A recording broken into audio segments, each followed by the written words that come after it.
This is Floating Island, a classic French dessert made from poached egg white meringue.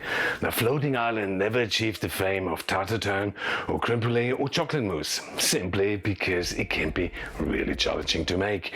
But if you do get it right, it is an absolutely spectacular dessert. So I thought I would give it a go and find out why it is so tricky to make. At the same time, I also wanted to improve Floating Island and lift this dessert to new unimaginable heights like Michelin star quality. But that's not all. I also thought I could simplify it so that you can replicate it at home with fun and ease. This, of course, came all with some serious challenges, as this in the end of the day was uncharted Floating Island territory to me. But after all, I should have the credentials, having owned, worked in and managed some of Europe's most highly awarded restaurant kitchens. So upgrading Floating Island was a challenge I felt I could take on. But did I succeed? Let's find out when we taste it. I started off with separating some eggs for my egg white meringue. And some of the classic recipes, they will ask to strengthen the meringue with cream of tartar or egg white powder, but it works just fine without either. But then I just realized I started off at the wrong end. I first needed to make the Floating Island's perfect match, the other half, the custard. So I started off with splitting some vanilla beans in half, scraping out the seeds and placing them with the skins in the stock pot. And yes, never ever throw the skins away. They contain far more flavor than the pretty looking seeds. Then I added some milk, some pouring cream, and I brought it to the boil and I simmered it on a low heat for 3 to 4 minutes. I removed it from the heat and did let it rest for 30 minutes so that vanilla skins can release all the amazing flavor. While that was going on, I placed the egg yolks from before into a mixing bowl. I added some sugar and I started to beat it till it got really thick and creamy. I then combined the vanilla milk with the eggs. Then I heated it again while constantly stirring it with a flat spoon so nothing started to stick or burn on the bottom. I also had to do this so that the egg yolks do not curdle, as this could happen very easily, especially in the case of my custard, as it did not contain any starch or flour, because that would have actually made it much easier, because the starch would interrupt the proteins from bonding before they would then harden and separate and from the other ingredients, and the custard then would curdle and break. So since this had to be Michelin star quality, it had to be starch free, and therefore I had to stir it all the time and carefully watch to avoid overheating. I knew the custard was ready when I could see the custard started to slowly thicken and eventually coated the back of my spoon nice and even. But this was the most critical time too, because when it's ready, it's literally just one step away from overheating and then it would break. So I quickly had to transfer it back into the mixing bowl to stop it from overheating. Then I tasted it. Oh, it couldn't be any more delicious, but I needed it for later, so I stopped myself and placed it into the fridge. So half my dish was done, so next thing was my meringue. But before I do that, I needed to get my boiling liquid ready, because I needed to cook the meringue somewhere. So I heated 1 part of water, 1 part of milk, and I remembered that it had to be in a very wide pot, and you will see why when I cook it. So finally I could do my meringue, and before I started whisking it, I added some salt to balance out the flavors. Then I whipped it to soft peaks. Then I added the sugar and whipped it a little longer.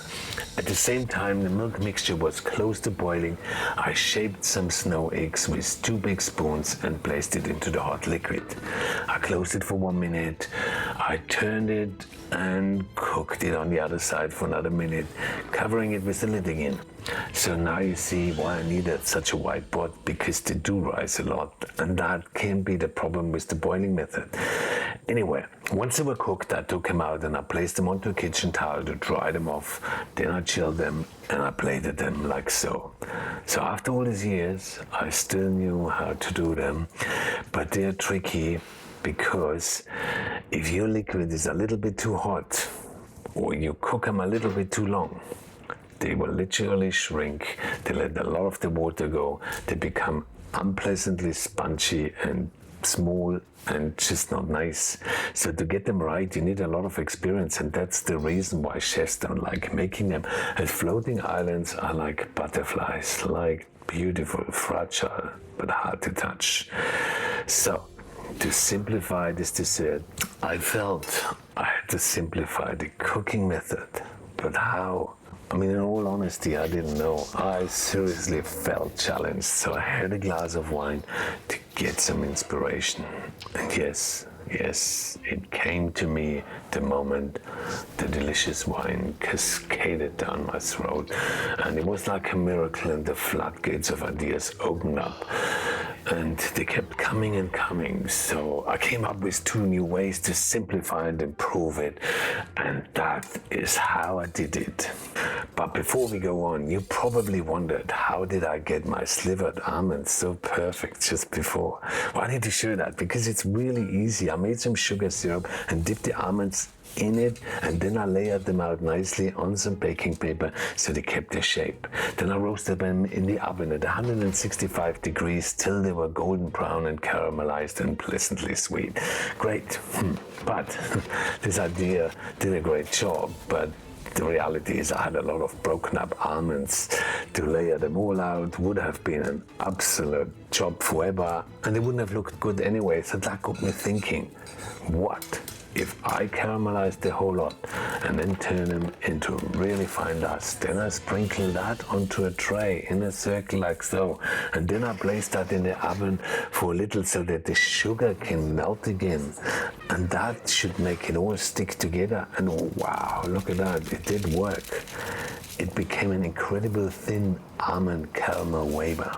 I wanted to use that for my improved version. So what was the first step of my overall improvement to avoid the uneven cooking and the excessive rising and then shrinking? Well, I thought, what if I bake it? Okay, I thought, but what would be the temperature and how long?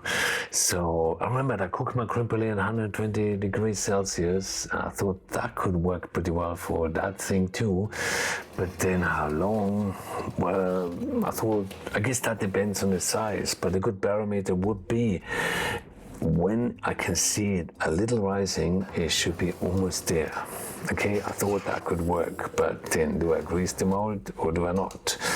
Because the fat will make the air bubbles in the egg white pop, and the whole thing could just literally, in the ring, deflate. So I thought I need to take a gamble. But an ungreased mold and baking it, I mean, that's a bit like throwing the rule book in the bin. Anyway, I went ahead. I made another meringue. I thought, let's go really crazy now, because let's fill the floating island on top of it. At this point, I really felt I had nothing left to lose and go all out for it. Win or lose, it is. So I got some strawberries and I blended them into a puree because I wanted to fill a strawberry coulis into my stuffed version. I got the mold, I filled it with the meringue, I shaped it like an inside-out cone and filled some of my strawberry puree in it, and then I closed it up and baked it in the oven at 120 degrees for 5 minutes till it did rise a little. I mean, I was so nervous because I could see the baking is working, but will it stick to the ungreased mold? And will it be strong enough to actually hold the strawberry sauce inside? So there were a lot of unknowns, and this was tough to watch, but I guess I will find out anyway after it's chilled. So I placed it in the fridge and waited. And then I realized there was a lot of meringue left over, and it hit me like a lightning bolt, you know? So what if I make a large, big floating island and serve it like a cake where everyone gets a slice? I mean, would that not be so much easier for dinner party? So I did like I did it before, just all in a large bowl. And of course, I filled it with my strawberry puree, and I baked it this time at 120 degrees for 20 to 25 minutes. And then it all went off into the fridge. And after it was chilled, it was the time to plate it. And yeah, will it stick or not? Miraculously, the floating island did not stick, just as I was hoping for, because I knew the very low cooking temperature and the shrinking and the letting go of some of the water and the sugar during the resting will or should eventually separate the meringue from the mold. So wow, this was a success. And now we go off and taste it.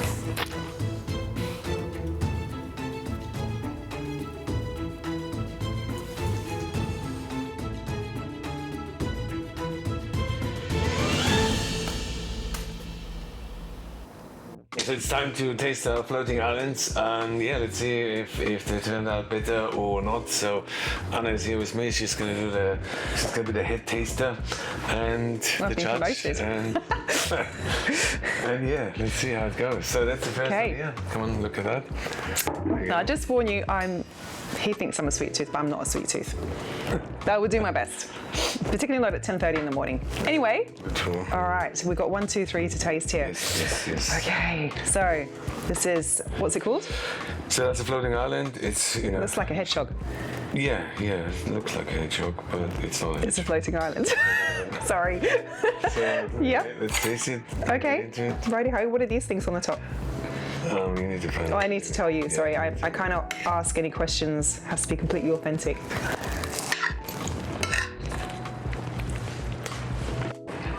Different textures. You've got the meringue, which in contrast to the almonds. Thank you. Which is nice. It's actually not too sweet, surprising enough. I go in for seconds. The meringue is quite compact. Yeah, I think it's a bit dense, isn't it? It's compact, but it's because these are not compact. You've got the contrast, but it's still quite dense. Yeah, I haven't tried this sauce yet. That's nice. It's not too sweet either. It's like quite complimentary to the meringue. Okay. Okay, well, obviously. So that's our classic version. I think we're doing quite well considering I don't like sweet, so I'm on to my 4th spoon.